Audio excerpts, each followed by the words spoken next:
Hello friends and good morning to all the student. This is Sonia ma'am एंड आज की class में हम चैप्टर नंबर 3 एक्सरसाइज 3.3 में क्वेश्चन नंबर 1 अटेम्प्ट करेंगे with the help of this substitution method. We will be using a new method today and आज हम एक नया मेथड को अंडरस्टैंड करेंगे, that is substitution method.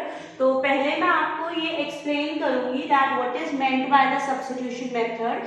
That substitution means, अगर मैं सब्स्टिट्यूशन को सिंपल लैंग्वेज में बोलूं तो it means putting the value of one variable. For example, आप एक किसी वेरिएबल की वैल्यू को x या y की वैल्यू को जब भी हम पुट करते हैं in the equation, that is known as the substitution method. तो we will be solving the different parts in the question number 1 and the question number 1 is solve the following pair of equations by the substitution method. आपने जितने भी parts हैं इन parts को substitution method से solve करना है।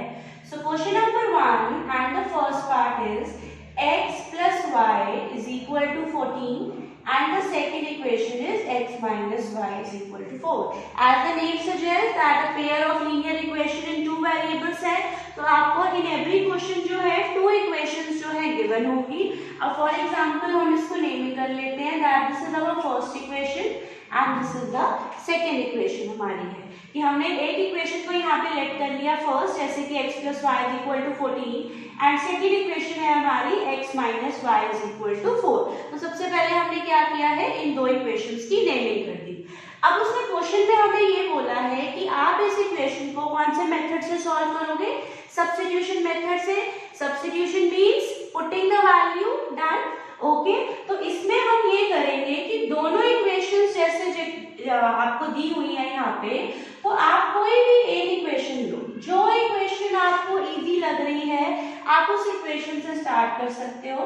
Like from equation 1, अगर आपको 1 इजी लग रही है तो आप 1 से स्टार्ट करें, सेकंड इजी लग रही है तो आप क्या करो, सेकंड से स्टार्ट करो। तो सपोज हम सबसे पहले फर्स्ट इक्वेशन ही लेते हैं, x plus y is equal to 14। मेरे को जो इक्वेशन इजी लग रही थी मैंने उससे स्टार्ट किया है। तो आपने क्या करना है, इस इक्वेशन में से आप आइदर x और y वेरिएबल की क्या करें, वैल्यू फाइंड आउट कर लें। तो सपोज मैंने यहाँ पे x की वैल्यू को क्या करा है, फाइंड आउट कर लिया और मैंने इसको यहाँ पे क्या बना लिया, बॉक्स। डन। इट मीन्स मैंने फर्स्ट इक्वेशन से x या y की वैल्यू को हम निकालेंगे, ठीक है, आइदर फ्रॉम फर्स्ट और द सेकंड इक्वेशन। जैसे कि सपोज मैंने यहाँ पे फर्स्ट इक्वेशन ली है, तो फर्स्ट इक्वेशन से आप चाहे तो x की वैल्यू को फाइंड आउट कीजिए, चाहे y की वैल्यू को निकालेंगे, तो आप उसको किस में पुट करेंगे, सेकंड में। तो वो जो हम सेकंड में पुट कर देंगे that is known as the substitution method. Done. So मैंने यहाँ से जो है x की वैल्यू निकाल ली। अब मैं यहाँ पे लिखूंगी substituting the value of x। अब अगर मैंने फर्स्ट इक्वेशन से वैल्यू निकाली है तो मैं उसको किस में पुट करूंगी, सेकेंड इक्वेशन में। डन। सो सेकेंड इक्वेशन मेरी यहाँ पे क्या है, x minus y is equal to 4 है और x की वैल्यू हमने यहाँ पे क्या फाइंड आउट कर ली, दिस इज 14 minus y और ये वाला माइनस y मैंने एज इट इज लिख दिया। तो अब जब आप इसको ओपन करेंगे तो ये माइनस y क्या बन जाएगा, -2y। डन। उसके बाद जब भी हमें वैल्यू निकालनी होती है वेरिएबल्स को हम कहाँ रखेंगे, सेम साइड पे रखेंगे। दिस इज +14 तो उधर शिफ्ट होगा तो ये क्या हो गया, -14। तो ये आपका आंसर कितना आ गया, -10। माइनस से माइनस साइन भी कैंसिल हो गया, सो 10 divided by 2 is your 5। It means एक वेरिएबल की वैल्यू जो है वो हमारी यहाँ पे आ चुकी है। आफ्टर दैट कोशिश करना कि आप इसको स्टार्टिंग में ही क्या कर दो, बॉक्स बना दो और you can name it as third equation as well, कि यहाँ पे आपको सिंपली शो कर रहा है कि y की वैल्यू हमारी आ चुकी है, दैट इज फाइन। इसको जब मैं यहाँ पे पुट कर दूंगी, this is x is equal to 14 minus y, तो जब मैं यहाँ पे इसकी वैल्यू पुट करूंगी so x is equal to क्या आ गया, 9 का भी आंसर आ गया। So we have solve this equation. Question में हमें ये लिखा हुआ था, solve the equation. Solve the equation means आपको x और y टू वेरिएबल्स में है इक्वेशन, तो आपको ये टू वेरिएबल्स की वैल्यू निकालनी थी और हम यहाँ पे दोनों वेरिएबल्स की वैल्यू जो है फाइंड आउट कर चुके हैं। Done. So this is our answer. यहाँ पे हमारा जो है फर्स्ट पार्ट कंप्लीट हो गया, that is a substitution method. Once again I am clearing that what is meant by the substitution method कि आप कोई भी एक इक्वेशन से, फॉर एग्जांपल अगर आप फर्स्ट इक्वेशन से x या y की वैल्यू निकाल रहे हैं तो आपको उसको दूसरी इक्वेशन में क्या करना है, पुट करना है, या आप ये भी बोल सकते हो कि आपको उसे सब्स्टिट्यूट करना है। Done. So now we will be doing with the second part, आपको और बेटर जो है वो क्लियर हो जाएगा। डन।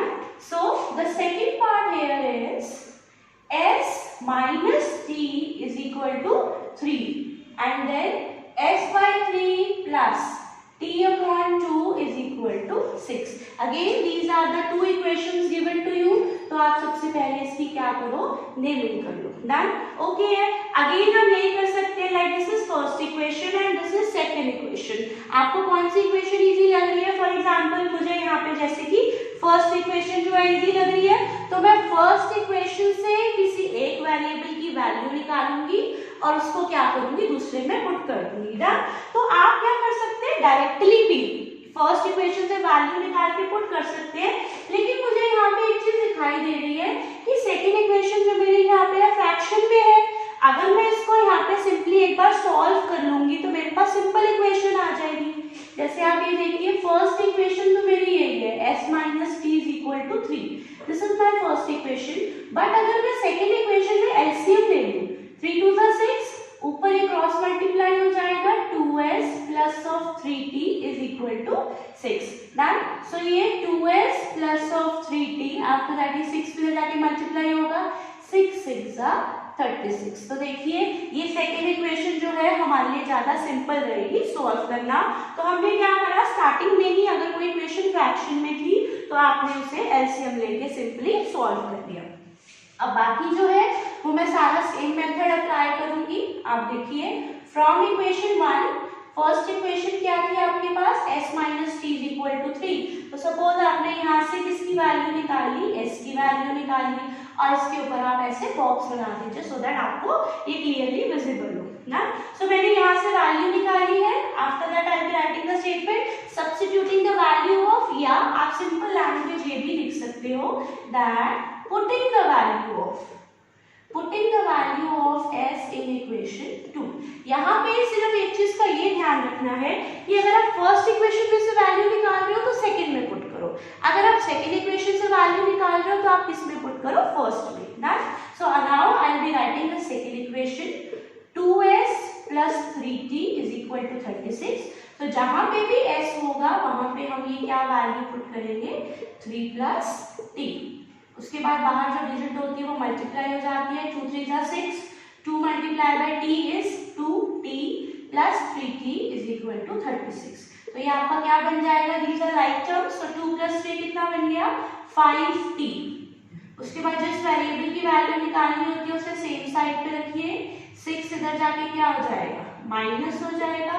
सो ये क्या बन गया, 30 and then 30 divided by 5, 6 that 5 6 30, तो 6 जो है वो हमारा आंसर आ गया। आप देखिए एक वेरिएबल की वैल्यू अभी तक आई है, t की आई है, s की नहीं आई है। राइट। तो ये जो हमने स्टार्टिंग में ही बॉक्स बना लिया था, और मैं इसको यहाँ पे नेमिंग भी कर सकती हूँ फ्रॉम इक्वेशन 3 लिख दीजिए, या आप इसको डायरेक्टली लिख दीजिए, उससे कोई फर्क नहीं पड़ता। सो 3 प्लस t की वैल्यू यहाँ पे क्या है, 6 है। सो s का आंसर क्या आ गया, 9। सो s का आंसर 9 आया है, t का आंसर 6 आया है। This is how we have find out the value of both the variables s and t with the help of the substitution method। Substitution means simply putting that। ये basically होता क्या है, ये वाला method हमने 9th class में करा हुआ है कि आप एक से वैल्यू निकाल के दूसरे पे पुट कीजिए, लेकिन होता क्या है, हमें वहां पे नाम नहीं पता। This is not something new which you are doing for the first time. आप फर्स्ट टाइम नहीं कर रहे हैं, बट या 10th में जाके हमने इसको क्या दिया, मेथड को प्रॉपर नेमिंग दी है, that is substitution method. Now we will be solving the next part, third part.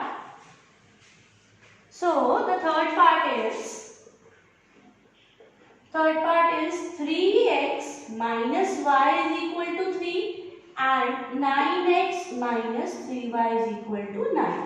So there are the two equations. तो हमने इसको सबसे पहले क्या किया है, नेमिंग कर लिया, first and the second equation.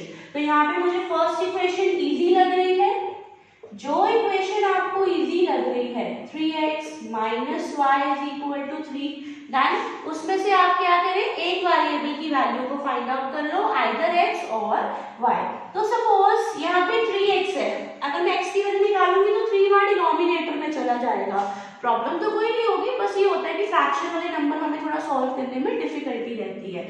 सो अगर मैं y की वैल्यू निकाल लूं, क्योंकि y तो सिंपल y है, कोई साथ में डिजिट नहीं है, बट यहाँ पे क्या है माइनस y है, सो हमें कभी भी माइनस y की वैल्यू नहीं चाहिए होती है, we always need the value of positive y, ठीक है। सो माइनस y को हम पहले ही इधर ले आते हैं, हमने क्या कर दिया, ट्रांसपोज कर लिया और इसको पॉजिटिव बना दिया, तो यहाँ पे क्या बचा, 3x ही बचा on the same side LHS में, एंड दिस इज +3, तो ये इधर आके क्या बन गया -3, डन। सो ये आपने क्या करा है, y की वैल्यू निकाल ली, और you can write in this way also that this is y is equal to 3x - 3। यहाँ पे हमने क्या करा, एक वेरिएबल की वैल्यू निकाल ली है from the first part, now we will be putting the value of y, अगर हमने फर्स्ट से निकाली है तो हम किसमें पुट करेंगे, सेकंड में, okay. Now the second equation is 9x - 3y is equal to 9, so जहां पे भी y है वहां पे मैं क्या पुट करूंगी, 3x - 3 वैल्यू पुट कर दी। Now I will be opening this bracket, like 3 3 जा 9, बाहर माइनस का साइन होता है तो अंदर का साइन चेंज हो जाता है, माइनस माइनस प्लस, 3 3 जा 9, डन। अब आप देखिए हमने यहाँ तक पहले इक्वेशन को सॉल्व कर दिया, अब मैं यहाँ पे देख रही हूँ this is positive 9x and this is minus 9x, तो ये तो देखो आपका कैंसिल हो गया, तो आपके पास यहाँ पे इक्वेशन में क्या बचा, 9 इज इक्वल टू 9। लेकिन आपने अभी तक जैसे कि फर्स्ट और सेकंड पार्ट देखी है कि हम हमेशा वेरिएबल की वैल्यू निकाल रहे हैं, वेरिएबल जो है वो xy भी हो सकता है, mn भी हो सकता है, st भी हो सकता है, तो कोई भी दो वेरिएबल्स। लेकिन जब हम इस इक्वेशन को सॉल्व कर रहे थे तो यहाँ पे तो जो x था वो कैंसिल आउट ही हो गया, तो हम वैल्यू किसकी निकाल रहे हैं, डन, वैल्यू हम किसकी निकालेंगे, इट मींस एक चीज तो ये कि इक्वेशन आगे सॉल्व आउट नहीं हो पाएगी, ये आंसर जो है हमारा यहीं पे फिनिश हो गया। लेकिन फिर इस इक्वेशन का मतलब क्या हुआ, एक बार मैं आपको शो करना चाहूंगी, यहाँ पे ये जस्ट मैं आपके लिए समझा रही हूँ, यहाँ तक जो है आपका फेयर में आंसर है, डन, ओके। जैसे मैंने यहाँ पे इक्वेशन लिखी, only for explaining you, okay, सिर्फ आपको समझाने के लिए कर रही हूँ। जैसे ये फर्स्ट इक्वेशन है 3x - y is equal to 3, और दूसरी इक्वेशन थी 9x - 3y is equal to 9। हमने देखा है अगर पूरी इक्वेशन कोई सेम डिजिट से कैंसिल आउट हो रही हो तो हम उसको कर देते हैं। अगर मैं इसी पूरी इक्वेशन को 3 से डिवाइड कर दूँ तो ये देखिए मेरी इक्वेशन क्या आ गई है, तो सेम आ गई, ये देखो 3x - y is equal to 3, 3x - y is equal to 3, done. तो देखा जाए तो हम सेम इक्वेशन को ही क्या कर रहे थे, सोल्व कर रहे थे, डन, ओके है। इसलिए जो हमारा आंसर है इस फॉर्म में आया। And one thing is it means basically these two equations are same, it means जो इनके सॉल्यूशंस वगैरह आएंगे they are also going to be same. So in this case we will mentioning कि हमारा यहाँ पे आंसर क्या देंगे हम अपनी इक्वेशन का, आंसर तो देंगे ना, it means the equations have infinite many solutions। इस मीन्स कि इस इक्वेशन के क्या है, इनफाइनाइट मैनी सॉल्यूशंस हैं। आप जितने मर्जी चाहे तो क्या कर सकते हैं, सॉल्यूशंस को फाइंड आउट कर सकते हैं।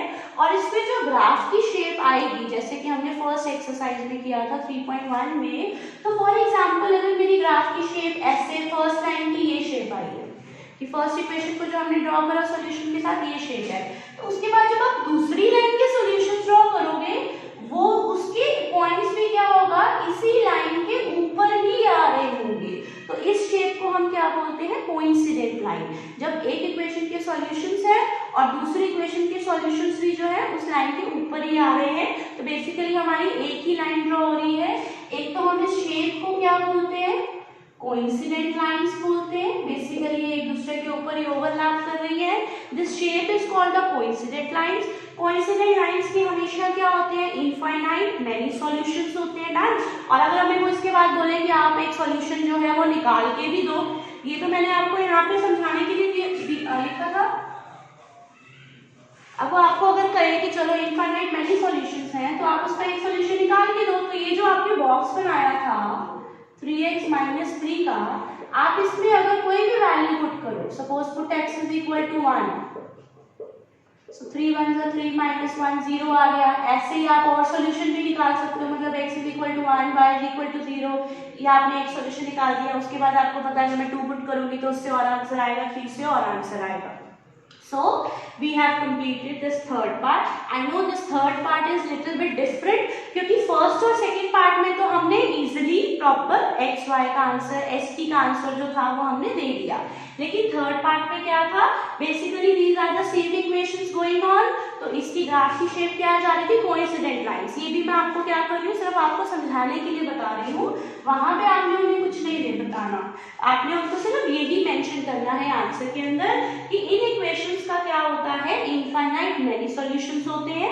When these two equations are basically same, तो these equations have the infinite many solutions. और उसके बाद अगर वो आपको कह रहा है कि आप एक वैल्यू निकाल के भी दो, तो हमने क्या करा, उसको एक x और y का आंसर भी दे दिया, right. So we have completed with this class, like in the question number 1, first 3 parts we have done with. I hope आपको सबको समझ आया है। You like this video, then do like, subscribe and share my video, and we'll be coming up in the next class as well in the same way with the new parts. Till then, God bless you all. Take very good care of yourself. Goodbye. Bye bye.